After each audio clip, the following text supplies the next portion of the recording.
Fala galera, tudo bem? Nosso quarto bloco, pessoal, sobre a parte geral. Estávamos falando sobre o princípio da especialidade, não é? Pois é, então, pessoal. O infanticídio e o homicídio, um exemplo, né? Eles têm a mesma ideia, né? Tirar a vida. Só que o infanticídio tem elementos especializantes, né? Eles têm o mesmo núcleo, tudo bem? Eu quero que vocês guardem isso. Outro exemplo, o artigo 33 do tráfico de drogas, né? Nós temos lá da lei 11.343. Nós temos lá o tráfico de drogas, tá? E no Código Militar nós temos que o tráfico de drogas é um crime especial, de forma que a superveniência da lei de drogas mais favorável, ela não altera a aplicabilidade do crime militar. Tudo bem? Vou continuar aplicando o Código Militar, tá, pessoal? Então guarde essa ideia. Princípio da especialidade, o geral, mais alguns critérios especializantes, tudo bem? Beleza. Falamos do princípio da especialidade, agora vamos falar do princípio da subsidiariedade. Segundo princípio, a lei primária é que prevê o crime mais grave e a lei subsidiária, pessoal, é que define o crime menos grave. Essa relação de subsidiariedade se estabelece no caso concreto, pessoal, tá? Diferente lá da especialidade, que era no caso abstrato, tudo bem? Então, no caso concreto, nós vamos tentar aplicar a lei que define o crime mais grave. Se a gente não conseguir, aplica-se a lei subsidiária. Nelson Grias chamava esse princípio da subsidiariedade de soldado de reserva, tudo bem?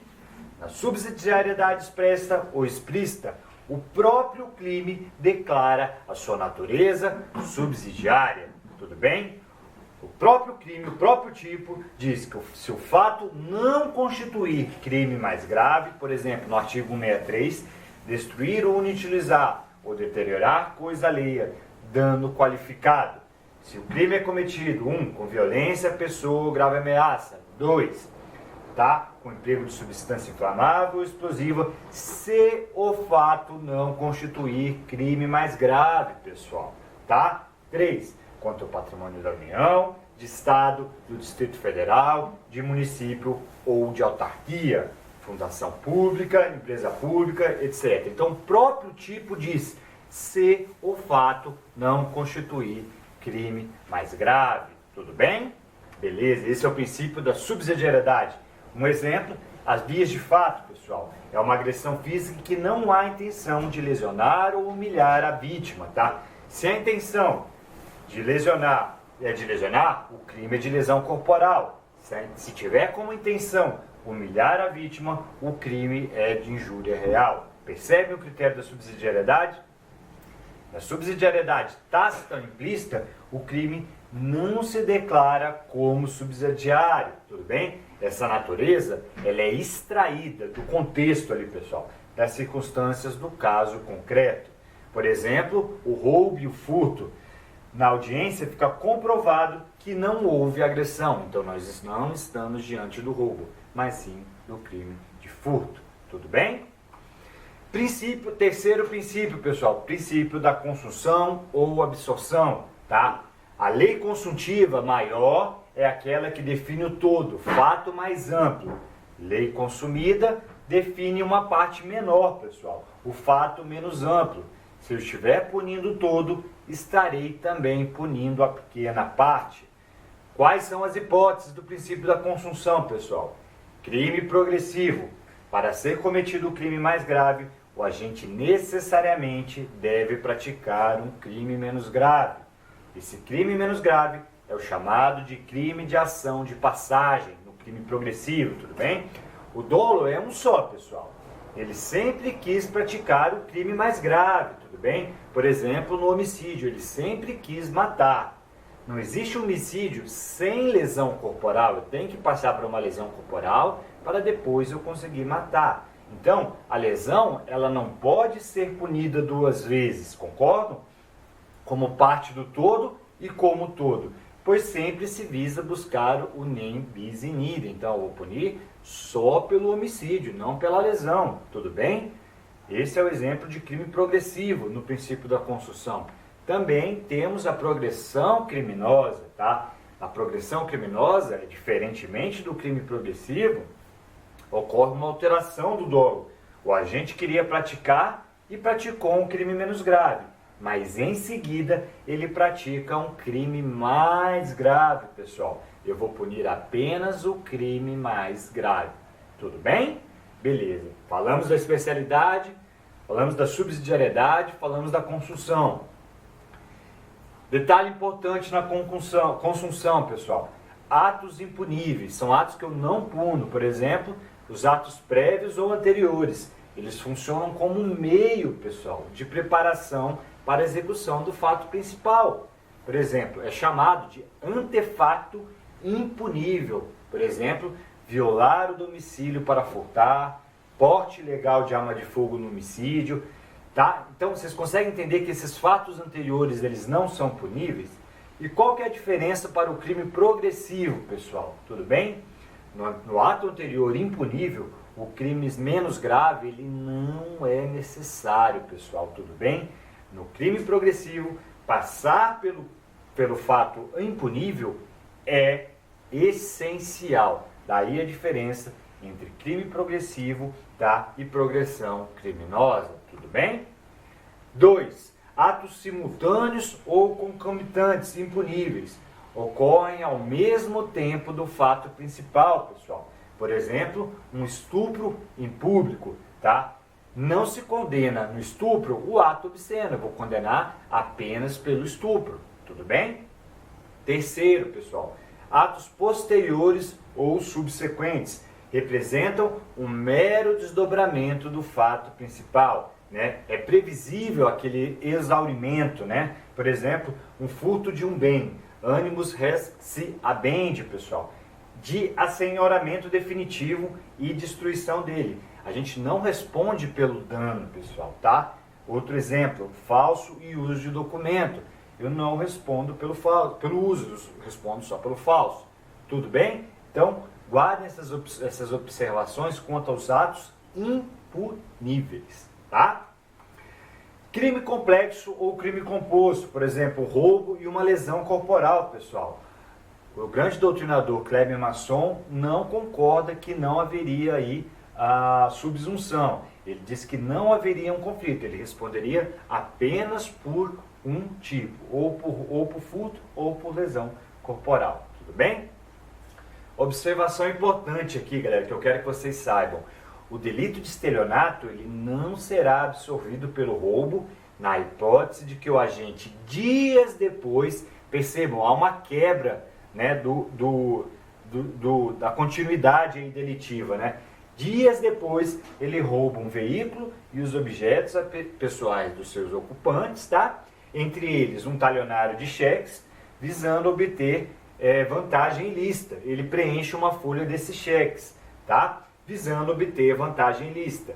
Veja, foi bem depois. O STJ entende que não há absorção aí do estelionato pelo roubo, tá? A falsificação da cártula, pessoal, não é mero exaurimento de crime antecedente nesse caso, pessoal, porque se decorreram muitos dias depois que ele usou o cheque, depois do roubo, tudo bem?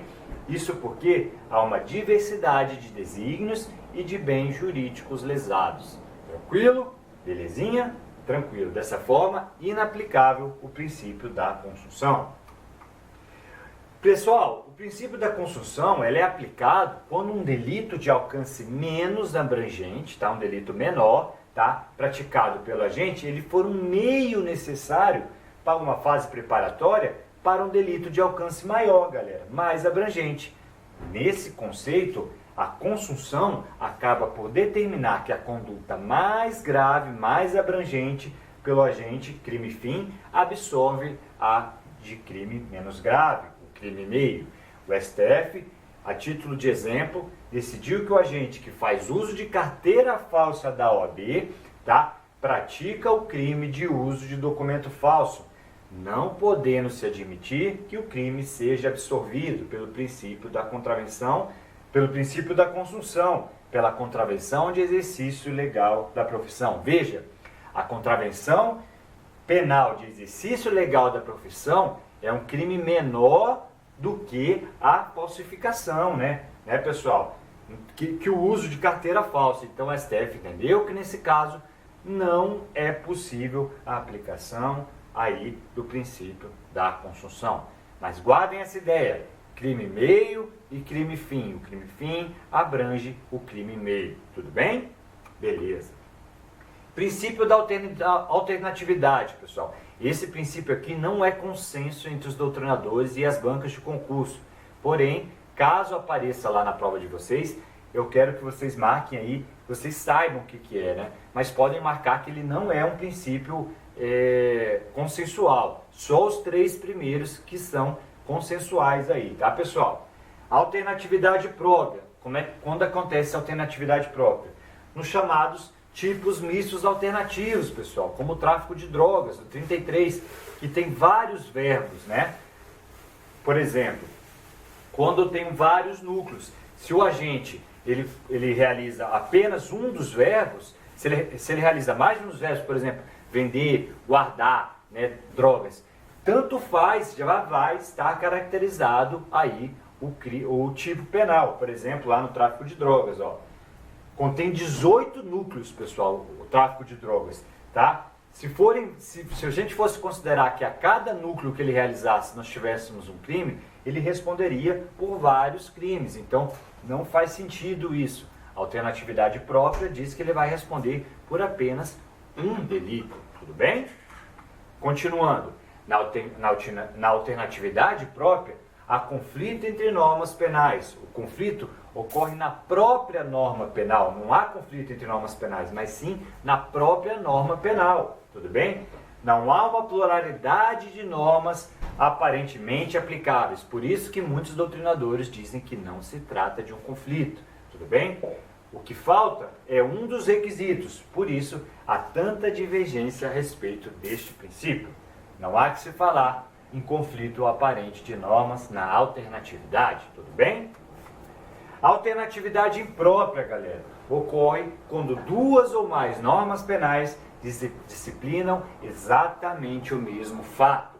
Por exemplo, é como se no furto, por exemplo, estivesse disciplinado no artigo 155 do Código Penal e também em uma lei extravagante, né? O mesmo tipo penal, o mesmo fato, o mesmo crime em 2 normas penais, tudo bem? Esse princípio representa uma falha do legislador na hora de legislar, de criar uma técnica legislativa. Na alternatividade imprópria, não há conflito aparente de normas penais. O que ocorre é um conflito de leis no tempo, tudo bem? Se há 2 leis tratando do mesmo fato, a posterior, naturalmente ela revogou a anterior, tudo bem? É uma revogação tácita, beleza? Alternatividade própria, alternatividade imprópria. Os 3 primeiros princípios, pessoal, como eu disse para vocês, são aceitos de forma pacífica no Brasil. A doutrina e a jurisprudência admitem de forma harmônica esses 3 princípios. Já o princípio da alternatividade é discutível, tem muita polêmica. A FCC já considerou como correta o princípio da alternatividade, porém não é pacífico, pessoal. Por isso o CESP não vai querer colocar ele para vocês para que não tenha muita discussão, tudo bem? Nem recurso, enfim, se colocar lá que parte da doutrina aceita a alternatividade está correto, mas se colocar que majoritariamente a alternatividade é aceita, está incorreto, tudo bem? Beleza. Súmula 17 do STJ, muito importante, galera. Quando o falso se exaure no estelionato sem mais potencialidade lesiva, o falso ele é absorvido pelo estelionato, tudo bem? Essa súmula foi criada quando havia muita falsificação de cheque, pessoal. Era uma falsidade para a prática de estelionato. O que nós sabemos do cheque? O cheque é um documento público por equiparação. O estelionato, veja, como não faz sentido se você for pensar. O estelionato tem uma pena de 1 a 5 anos e a falsidade uma pena maior, pessoal, 6 anos. Porém, por uma política criminal, entendeu-se que o falso deveria se exaurir no estelionato quando não houvesse mais potencialidade lesiva. Tudo bem? Se cair na prova de vocês isso, podem marcar de acordo com a súmula 17, tudo bem? Guardem essa opinião, beleza? Tranquilo? Beleza. Próximo assunto, pessoal. Passamos do conflito penal no tempo. Vamos falar agora das frações não computáveis da pena. Artigo 11 do Código Penal. Desprezam-se nas penas privativas de liberdade e nas restritivas de direito, nas duas primeiras, privativas de liberdade, PLs e PRDs, as frações de dia e, na de multa, as frações de cruzeiro, no caso, hoje em dia, de real, né, pessoal? Então, vocês precisam entender isso. Para facilitar o cálculo da pena, o legislador colocou aí o artigo 11. As horas, os minutos e os segundos, frações de dias, não são considerados para as contagens da pena, galera. Guardem isso. Para efeito de contagem de prazos, as frações de dias são irrelevantes. Consideram-se apenas os dias de contagem da pena, pouco importando o momento que se iniciou ou terminou, horas, minutos, etc. Já nas penas de multa, galera, as frações de reais, seus centavos, também não são considerados. Nenhum segredo aqui, pessoal. Leitura seca, tá? Vocês vão conseguir acertar. É muito difícil que alguém consiga fazer algum peguinha para derrubar vocês aí nesse ponto. Tudo bem? Contagem de prazo, pessoal. Já terminando aí nossa parte geral. Artigo 10º. Guardem, pessoal. Prazo de natureza penal é diferente do prazo de natureza processual.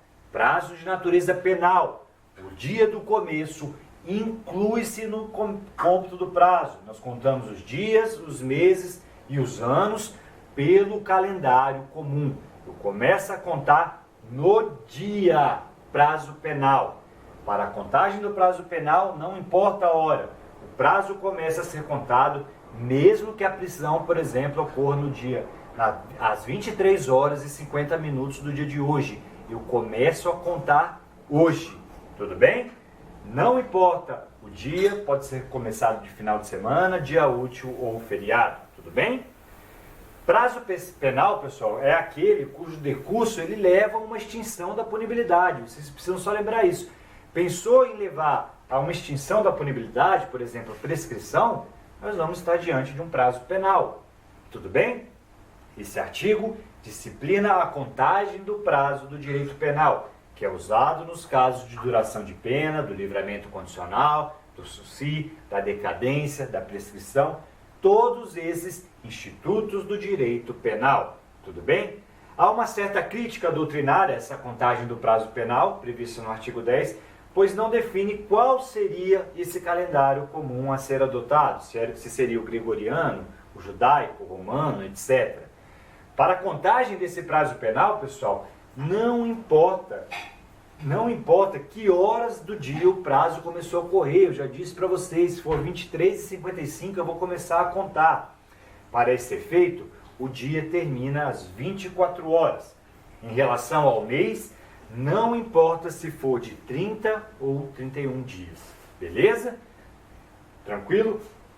A referência ao ano e o modo de contagem é o mesmo usado para o mês, ou seja, não se importa se o ano é bissexto ou com 365 dias. Tranquilo? Exemplo de contagem aqui, pessoal. Vamos supor um exemplo.